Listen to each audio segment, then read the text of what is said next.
हमने एक आप सब यहां जॉब की बात कर रहे हो, प्लेसमेंट की बात कर रहे हो।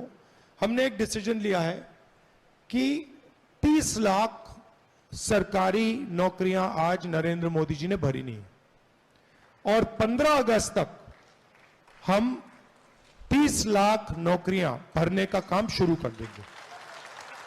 और ये हमारा सरकारी नौकरियां हैं, तो इससे आपको, आप जैसे लोगों को रिलीफ मिलेगा। और ये जो पेपर की बात है कि ऑटोमेटिकली मतलब पेपर कैंसिल करने का नया तरीका निकला है कि देखो पेपर लीक हो गया कैंसिल करो, तो इसके लिए हम कार्रवाई कराएंगे, कानून बनाएंगे और जो भी ये ऐसा काम करेगा उसको कड़ी से कड़ी सजा मिलेगी। और फाइनली जो नया फैशन बना है कि प्राइवेट कंपनीज एग्जाम्स दे रही हैं, चेक करा रही हैं, इसको हम बंद कराएंगे। प्राइवेट कंपनीज नहीं करेंगी, सरकार ये काम करेगी और जो मैंडेटेड इंस्टीट्यूशंस है वही ये काम करेंगे।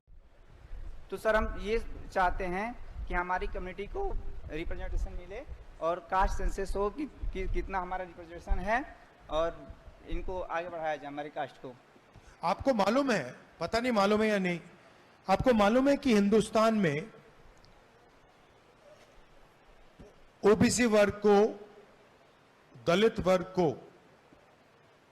जमीन का अधिकार नहीं होता था। आपको मालूम है जी कि आप जमीन नहीं ओन कर सकते थे। हजारों साल के लिए आपको ना शिक्षा मिल सकती थी, आप जमीन के ओनर नहीं हो सकते थे, आपको कोई एसेट नहीं मिल सकता था। आपको मालूम है? जी सर। हजारों सालों के लिए। और ये जो है ये इसने आपको जमीन का अधिकार, शिक्षा का अधिकार, नौकरी, रोजगार, ये सब दिलवाया। ठीक है, मगर मैं आजकल हर मीटिंग में रिपीट कर रहा हूं कि ओबीसी की भागीदारी 50% है।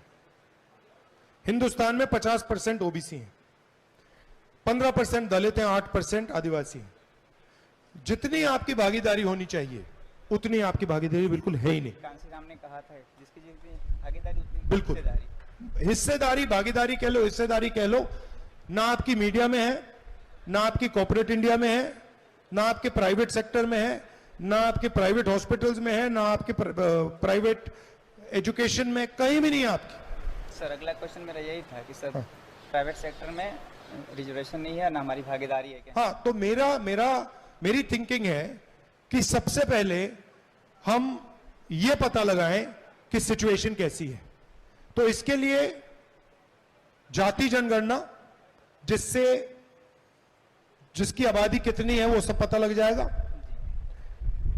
इकोनॉमिक सर्वे, मतलब किसके पास कितना धन है। और फाइनल इंस्टीट्यूशनल सर्वे, मतलब हिंदुस्तान की कौन सी संस्थाओं में किन लोगों की पकड़ है, कौन नहीं है। ये एक प्रकार से इसको आप एक्सरे कह लो, एमआरआई कह लो, इससे हमें डेटा मिल जाएगा कि सिचुएशन क्या है। और उसके बाद मुझे लगता है कि एक जागरूकता आएगी और लोग कहेंगे हाँ हमारी भागीदारी है नहीं, और वो बात शुरू होगी। तो मेरे लिए ये जो 3 कदम है, जाति जनगणना, इकोनॉमिक सर्वे और इंस्टीट्यूशनल सर्वे, ये क्रांतिकारी नेक्स्ट स्टेप है। और उसके बाद ये जो